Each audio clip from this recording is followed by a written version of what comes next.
উত্তর ২৪ পরগনার খড়দার ছবি আপনাদের সামনে রাখবো। বিসর্জনের শোভাযাত্রায় উদ্যোক্তাদের মধ্যে গন্ডগোল, আর সেই গন্ডগোল থামাতে গিয়ে আক্রান্ত হলেন খোদ পুলিশ কর্মীরা। আরো বিস্তারিত আমরা জানবো, কথা বলবো আমাদের প্রতিনিধি সমীরণ পালের সঙ্গে। ছবিতে দেখা যাচ্ছে যে গতকাল এই বিসর্জনের শোভাযাত্রা, যেখানে পুজোর যারা উদ্যোক্তা মত্ত অবস্থায়, তাদের মধ্যে গন্ডগোল এবং থামাতে গিয়ে পুলিশকে উদ্দেশ্য করে ঘুষি পর্যন্ত মারা হচ্ছে। ভাইরাল ভিডিওতে সেটাও ধরা পড়েছে সমীরণ। কিন্তু এরকম একটা পরিস্থিতি তৈরি হলো কি কারণে?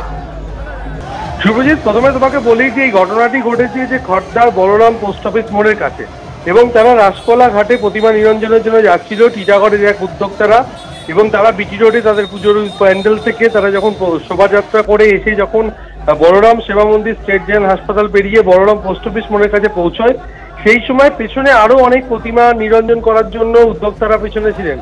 এরপরে বিটি রোডে যানজট তৈরি হচ্ছিল। খড়দা থানার দায়িত্বপ্রাপ্ত আধিকারিকরা পুজো উদ্যোক্তাদের অনুরোধ করেন যে তারা যেন তাদের শোভাযাত্রা দ্রুত গঙ্গাঘাটের দিকে এগিয়ে নিয়ে যায়।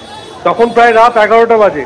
সেই সময় উদ্যোক্তারা আচমকাই সেই সময় 2-3 জন পুলিশ কর্মীর উপর চড়া হয়, তাদেরকে মারধর করে, চর লাঠি ঘুষি মারতে থাকে। এরপর খবর পেয়ে অন্যান্য পুলিশ বাহিনী তারা ছুটে আসেন, এবং তখনই দুপক্ষের মধ্যে অর্থাৎ পুজো উদ্যোক্তাদের সঙ্গে পুলিশের সংঘর্ষ বেঁধে যায়। তুমি ছবিতেও দেখতে পাচ্ছ যে ভাইরাল ভিডিও, সেই রীতিমতো সংঘর্ষ শুরু হয়ে যায়। এরপরে পুলিশ লাঠিচার্জ করে পরিস্থিতি নিয়ন্ত্রণে আনে।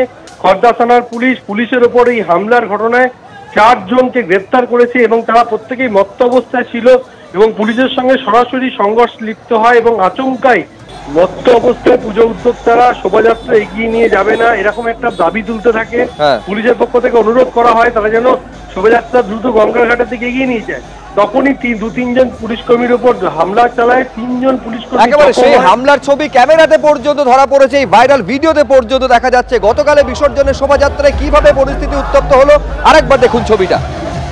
আমি আরেকবার কথা বলবো, সমীরণ পাল আমাদের সঙ্গে রয়েছেন। একেবারে স্পষ্ট দেখা যাচ্ছে ভাইরাল ভিডিওতে যে পুলিশকে একেবারে চারপাশ থেকে ঘিরে তারপরে মারধর করা হয়েছে। সমীরণ, একেবারে শুভজিৎ, পুলিশের ওপর অতর্কিতে হামলা চালানো হয়েছে এবং উদ্যোক্তারা আক্রান্ত হয়েছে, এবং এরপরে বিশাল পুলিশ বাহিনী এসে বেধড়ক লাঠিচার্জ করে পরিস্থিতি নিয়ন্ত্রণে আনে। 4 জনকে গ্রেপ্তার করা হয়েছে। পুলিশের পক্ষ থেকে এটা বারবার দাবি করা হচ্ছে যে বিটি রোডে যানজট তৈরি হচ্ছিল, তারাই একেবারে শোভাযাত্রা নিয়ে পূর্বভাগে ছিল, আর গঙ্গার ঘাটের খুব কাছাকাছি পৌঁছে গেছিল, কিন্তু তারা শোভাযাত্রা এগিয়ে নিয়ে যাচ্ছিল না। প্রত্যেকেই মত্ত অবস্থায় ছিল, এবং পুলিশের পক্ষ থেকে অনুরোধ করা তারা এগোতে চাইছিল না।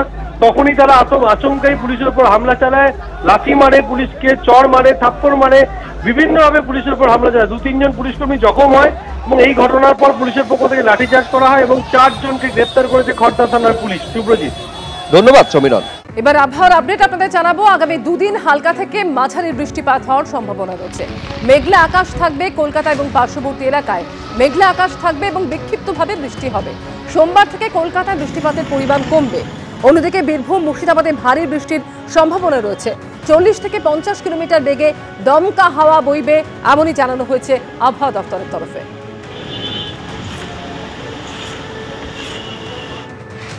প্রধানত হালকা থেকে মাঝারি ধরনের বৃষ্টিপাত, মেঘলা আকাশ থাকার সম্ভাবনা রয়েছে আগামী 2 দিন। কিছুটা বেশি থাকার সম্ভাবনা রয়েছে 4 তারিখে বীরভূম, মুর্শিদাবাদ এই জেলাগুলো। 2-1 জায়গায় স্থানীয়ভাবে ভারী বৃষ্টির সম্ভাবনা রয়েছে। 5 তারিখে স্থানীয়ভাবে 2-1 জায়গায় ভারী বৃষ্টির সম্ভাবনা থাকছে মুর্শিদাবাদ, নদিয়া। 4 তারিখে দমকা হাওয়া কিছুটা বেশি থাকার সম্ভাবনা রয়েছে, 40 থেকে 50 কিলোমিটার প্রতি ঘন্টায় কোথাও কোথাও থাকার সম্ভাবনা দক্ষিণবঙ্গের জেলাগুলিতে।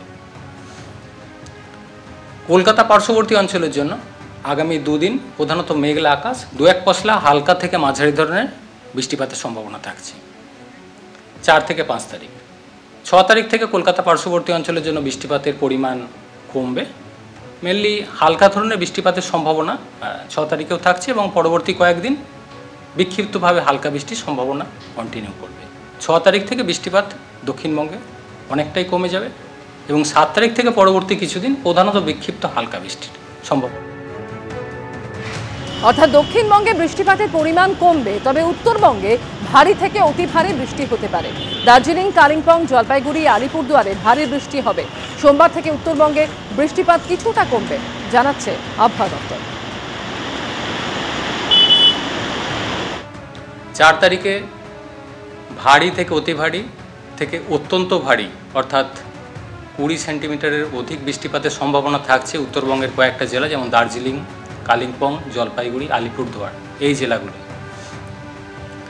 4 তারিখে ভারী থেকে অতি ভারী বৃষ্টির সম্ভাবনা থাকছে পার্শ্ববর্তী কোচবিহার, উত্তর দিনাজপুর এই জেলাগুলোয়।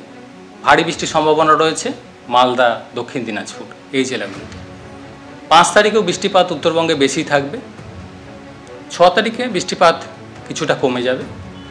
2-1 জায়গায় স্থানীয়ভাবে ভারী বৃষ্টির সম্ভাবনা থাকবে, মেনলি আলিপুরদুয়ার জেলায় 6 তারিখে। অন্যান্য জেলাগুলোয় বৃষ্টিপাত 6 তারিখ থেকেই কমবে। তারপর 7 তারিখ থেকে পরবর্তী কিছুদিন অনেকটাই বৃষ্টিপাত কমে যাবে, মেনলি হালকা বৃষ্টির সম্ভাবনা থাকবে।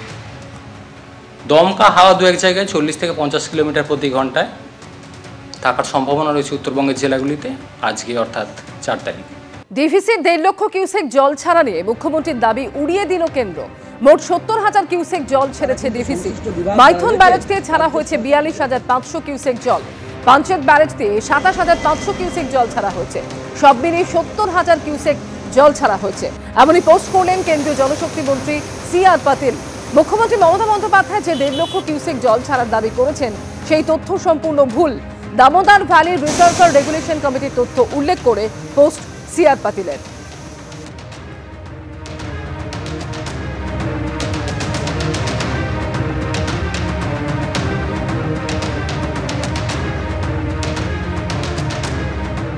বিহার, ঝাড়খণ্ডে প্রবল বৃষ্টিতে বেড়েছে জলস্তর। ধাপে ধাপে জল ছাড়ার পরিমাণ বাড়াচ্ছে ডিভিসি। গতকালের তুলনায় বাড়তি 8,000 কিউসেক হারে জল ছাড়ছে দুর্গাপুর ব্যারেজ। 65,000 থেকে বাড়িয়ে 73,675 কিউসেক হারে জল ছাড়া হচ্ছে। মাইথন জলাধার থেকেও 32,500 কিউসেক হারে জল ছাড়া হচ্ছে। আর অন্যদিকে পাঞ্চেত জলাধার থেকে 37,500 কিউসেক হারে জল ছাড়া হচ্ছে। রাজ্যের একাধিক জেলায় গতকালও তুমুল বৃষ্টি হয়। তারই মধ্যে ডিভিসির ছাড়া জল নিয়ে আশঙ্কা প্রকাশ করেছে রাজ্য। দামোদর নিম্ন অববাহিকায় জলস্তর বাড়ার আশঙ্কা।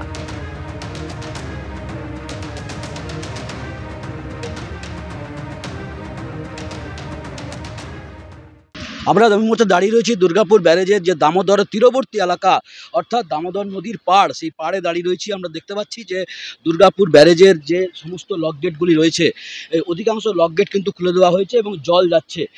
এই যে জল দুর্গাপুর ব্যারেজ থেকে যে জল ছাড়া হচ্ছে, যেটা দুর্গাপুর ব্যারেজ সূত্রে অর্থাৎ সেচ দপ্তর সূত্রে যেটা বলা হচ্ছে যে 73,675 কিউসেক হারে সকাল 7টার পর থেকে জল ছাড়া হচ্ছে, যেটা গতকাল ছিল প্রায় 70,000-এর কাছাকাছি।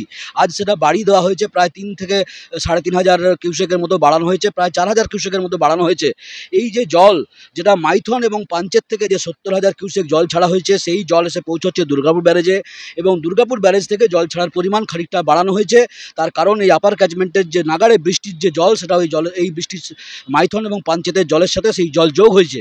এই যে জল ছাড়ার পরিমাণ যদি আরও ডিভিসি, মাইথন এবং পাঞ্চেত থেকে যদি আরও বাড়ানো হয়, তাহলে কিন্তু দুর্গাপুর ব্যারেজ থেকেও ধাপে ধাপে জল ছাড়ার পরিমাণ আরও বাড়বে এবং সেক্ষেত্রে পূর্ব বর্ধমান, হুগলি এবং হাওড়া এই 3 জেলার একাংশ প্লাবিত হওয়ার সম্ভাবনা থাকছে।